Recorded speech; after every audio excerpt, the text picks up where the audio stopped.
ఒకప్పుడు మేమందరం కూడా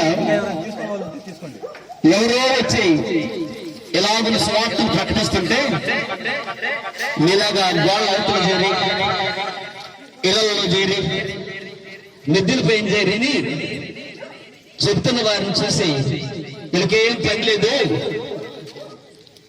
కాబట్టి ఇలా చేస్తున్నారు, వీళ్ళేదో అందరికీ వచ్చి పిలిచి చెప్తున్నారు, మేమైతే అలా చెప్పడం లేదు కదా మా దేవుడి గురించి అని మీరు అనుకోవచ్చు. యేసు ప్రభు ఈ లోకానికి 2024 సంవత్సరాల క్రితం ఈ లోకానికి వచ్చాడు. ఆయన యేసు ప్రభు 2024 సంవత్సరాల దేవుడైతే కాదు. ఆయన ఈ భూమికి పునాది వేయబడక ముందే ఆయన ఉన్నాడు. ఈ ప్రపంచాలు కలగక ముందే ఆయన ఉన్నాడు. బైబిల్ అనేటువంటిది మా చేతిలో ఉన్న ఈ బైబిల్ యేసు ప్రభు పుట్టిన తర్వాత వచ్చింది కాదు. యేసు ప్రభు ఈ భూమి మీదకి రాకముందే బైబిల్ ఉంది. ఎక్కడుందనంటే ఆయనలో ఉంది.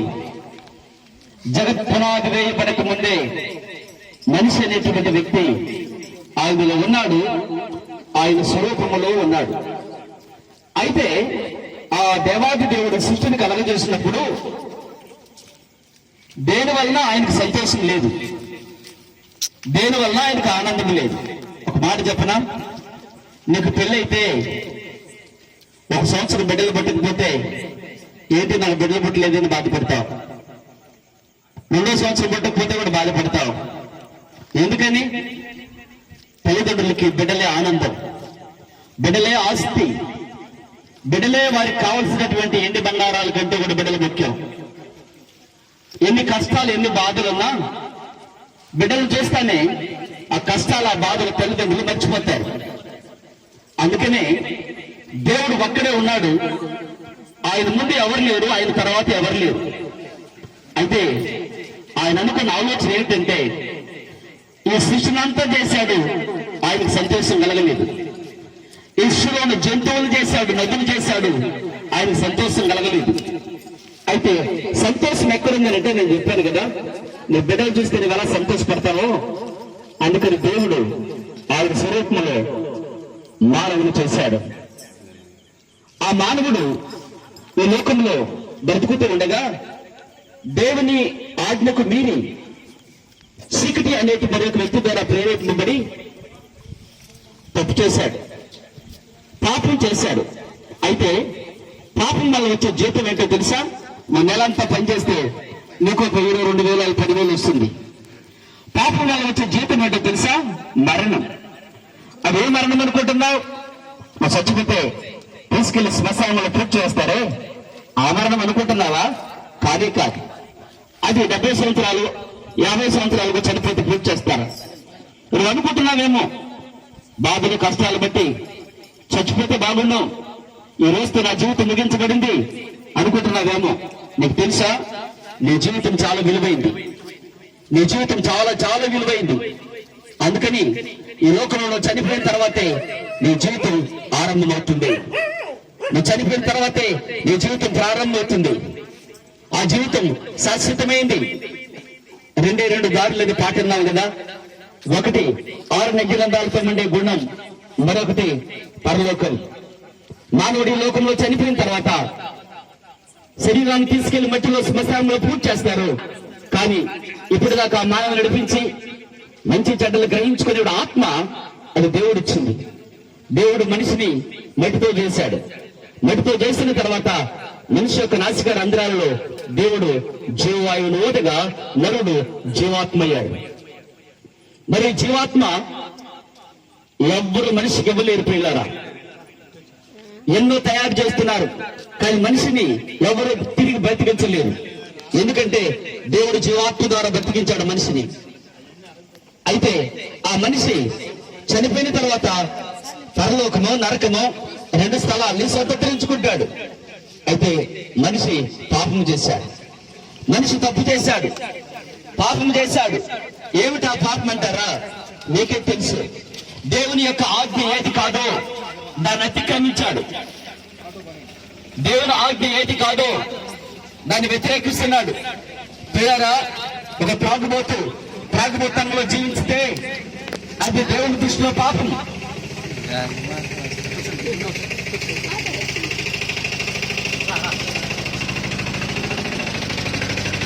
అది దేవుని దృష్టిలో పాపం.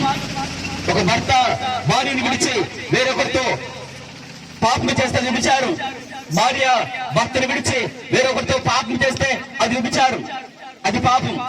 దొంగతనం పాపం, అక్రమం పాపం, త్రాగుబోతనం పాపం. అన్యాయస్తులు దేవుని రాజ్యములకు వారసులు కానేరని మీకు తెలియదా? మోసపోకుడే, దేవుడు వెక్కిరించబడడు. ఏ అన్యాయస్తుడు కూడా దేవుని రాజ్యానికి వారసుడు కాడు. ఎన్ని పూజలు చేసినా, ఎన్ని పురస్కారాలు చేసినా, యజ్ఞయాగాలు తపస్సులు చేసినా, ఎన్ని కొబ్బరికాయలు కొట్టి ఎన్ని ప్రార్థనలు చేసినా దేవుని రాజ్యానికి వెళ్ళడు. వాక్యం చెబుతుంది కదా, మోసపోకుడే, దేవుడు వెక్కిరించబడడు. ఏ విత్తనం విత్తుతావో అదే పంట కోస్తావు. నువ్వు మామిడి చెట్టు విత్తితే మామిడి పళ్ళు కోస్తావు, వేప చెట్టు విత్తితే వేప పళ్ళు కోస్తావు, చేదు విత్తితే చేదు కోస్తావు, తీపి విత్తితే తీపి కోస్తావు. కాబట్టి ఏ పంట వేస్తున్నావో ఆ పంటే నువ్వు కోస్తావు. కాబట్టి ఈ లోకంలో నువ్వు వేసే ప్రతి అడుగుకి దేవుడికి లెక్క చెప్పాలి. ఇప్పుడు నీ ప్రాణం నేను విడిచిపెట్టి వెళ్ళిపోతుందో నీకు తెలియదు. నీకంటే గొప్పవారు, నీకంటే గనులు, అందచందాలు గల ఐశ్వర్యవంతులు ఈ దినాన లేరు. నీకంటే తెలివివంతులు, కోటీశ్వరులు ఈ దినాన లేరు. ఒకనొక రోజున నీకు చెప్పకుండా నీ శరీరంలో నుండి నీ ప్రాణం వెళ్ళిపోతుంది. ఒకవేళ ఈ రాత్రి ముగిస్తే కూడా చెప్పలేం. శాశ్వతమైన రాజ్యం అవుతుంది. ఆ రాజ్యానికి వెళ్ళాలని అంటే నీ పాపాలు ఒప్పుకోవాలి, నీ పాపాలు నీ నోటితో ఒట్టుకోవాలి. పాపాన్ని పరిహరించడానికి ఏ దేవుడైతే మట్టిలో బట్టిగా చేసి నిన్ను జీవవాయువును ఊదాడో ఆ దేవుడు మరలా ఈ లోకానికి వచ్చాడు. ఆయన యేసుక్రీస్తు ప్రభు. మానవుడు చేసినటువంటి పాపం నిమిత్తము ఆయన చేతుల్లో చెల్ల కొట్టబడ్డాయి, ఆయన కాళ్ళల్లో చెల్ల కొట్టబడ్డాయి, ఆయన తలలో ఉలకిరీటం పెట్టబడింది, ఆయన ఒళ్ళంతా గాయాలయ్యాయి. ఆయన ఏ పాపం చేయలేదు. మరి ఎందుకు ఆయన అలా సిలువేశారనంటే నీ తండ్రి నీ కోసం ఎంత కష్టపడతాడో, నిన్ను విడిపించడానికి ఎన్ని శ్రమలు పడతాడో. దేవాది దేవుడు నిన్ను కన్నాడు, చేశాడు కనుక నీ కోసం ఆయన శిలువలో మరణించి గాయాలు పొంది నువ్వు చేసిన పాపం నిమిత్తము ఆయన శిలువలో బలయ్యాడు. నువ్వు చేసిన పాపం చేతులతో చేసిన పాపం నిమిత్తమే ఆయన చేతుల్లో చెల్లగొట్టబడ్డాయి. నువ్వు కాళ్ళతో ఎక్కడికెక్కడికో పరిగెత్తి చేసిన పాపాల నిమిత్తమే ఆయన కాళ్ళలో చెల్లగొట్టబడ్డాయి. నువ్వు తలలో ఆలోచించిన చెడు తలంపుల నిమిత్తమే ఆయన తలలో ముళ్ళకిరీటం పెట్టబడింది. నీ శరీరంతో చేసినటువంటి వ్యభిచార సంబంధమైన దేవ కార్యాల నిమిత్తమే ఆయన శరీరం అంతా యెరూషలేము వీధుల్లో దుల్లగా చీల్చబడింది. ప్రేమైన దేవుని బిడ్డలారా, మరి ఇలాంటి జీవితం జీవించే వ్యక్తి ఈ లోకంలో పుణ్య కార్యాల వల్ల స్వర్గానికి పోతాడంటావా? పోనే పాడు. యజ్ఞయాగాల వల్ల స్వర్గానికి పోతాడంటావా? పోనే పాడు. మరి ఏం చేయాలి? యజ్ఞాలు వద్దు, ఏగాలు వద్దు, తపస్సులు, అనుదానాలు, దాన ధర్మాలు వద్దు. నువ్వు పాపివని గుర్తిరిగి, నువ్వు చేసిన తప్పని గుర్తిరిగి, నీ నోటితో పాపాన్ని ఒప్పుకొని ఆయన నీ కోసం శిలువలో కాచిన రక్తాన్ని ఆశ్రయించినట్లయితే యేసు రక్తం ప్రతి పాపం నుండి నిన్ను పవిత్రంగా మారుస్తుంది. యేసు రక్తం మాత్రమే పరలోకానికి మార్గం. యేసు ప్రభు చెప్పాడు, నేనే మార్గం, నేనే సత్యం, నా ద్వారా తప్ప ఎవరు స్వర్గానికి రాలేడని. ప్రియమైన సహోదరి సహోదరులారా, ఈ మాట గ్రహించి ఆయన పాదాల దగ్గర వచ్చినట్లయితే యేసు రక్తం నీ పాపాన్ని కడిగి పరలోక రాజ్యానికి వారసులుగా చేయలుగాక. హల్లెలూయా.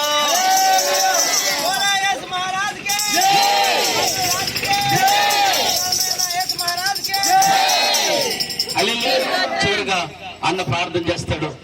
సర్వోన్నతుడు ఆయన భూమాకాశుడు నక్షత్ర భోజన జీవరాశులు సృష్టించిన సృష్టికర్తమైన దేవా, పెద్దన నన్ను మమ్మల్ని సృష్టించిన సృష్టికర్త, నీ బంగారు పాదములకు వేలకొలది వందనములు, స్తుతులు, స్తోత్రములయ్యా.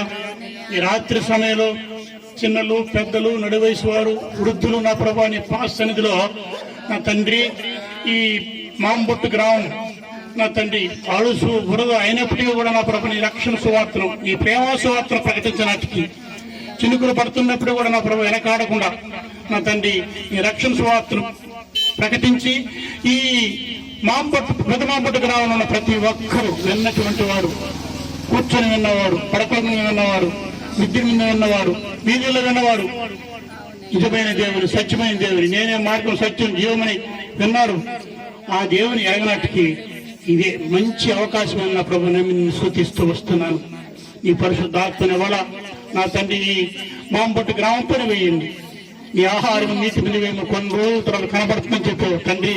మేమైతే వాక్యాన్ని వెతికినాటికి, వాక్యాన్ని వెదజల్లినాటికి, ఈ రక్షణ స్వార్థం చెప్పనాటికి నా తండ్రి మేము ఆయా ప్రాంతాల నుంచి నా తండ్రి వయసుతో సంబంధం లేకుండా నీ పని చేయనట్టుకు వచ్చి ఉండగా నీ కార్యం మీరు జరిగించుకోమని, ఎవరు అక్కడి నిమిత్తం ఈ రోజు ఈ సువార్త పెట్టించారో మాకు తెలియదు. వారిలో మీ అద్భుత కార్యం, వారిలో మీ ఘనకార్యం, ఎవరి స్వస్థత కొరకు ఈ సువార్త కూడా పెట్టించారో మాకు తెలియదు. ఎవరికి స్వస్థత, ఎవరికి విడుదల, ఎవరికి విమోచనం, ఎవరు ఏ రక్తం కిందకు వచ్చారో మాకు తెలియదు. వారిని మీరే రక్షించుకోమని, మీరే మహిమగణత ప్రభావాలు పొందమని, ఎన్నటువంటి వారు సమీపంలోటువంటి మందిరానికి ఆదివారం పూట వచ్చి మేలు పొందడానికి దైవజనుల ప్రార్థన వాక్యం వినిపించుకోవడం సహాయపడమని, నేను వెళ్తుండగా మాకు తోడుగా ఉండమని, నీ సన్నిధి మాతో తోడుకు వచ్చిందయ్యా. స్తోత్రాదించుకుంటూ వెళ్తుంటే కూడా మాకు తోడుగా ఉండమని, నా ప్రియుడు, నా రక్షకుడు, నా విమోచకుడు త్వరలో ఆర్భాటంతో, బోరు శబ్దంతో, సింహగర్జంతో ఆరాధవరైనటువంటి ప్రియ రక్షణ చేస్తున్నారని ప్రార్థించమని స్తుతించి వేడుచు వస్తున్నాను తండ్రి. ఆమేన్.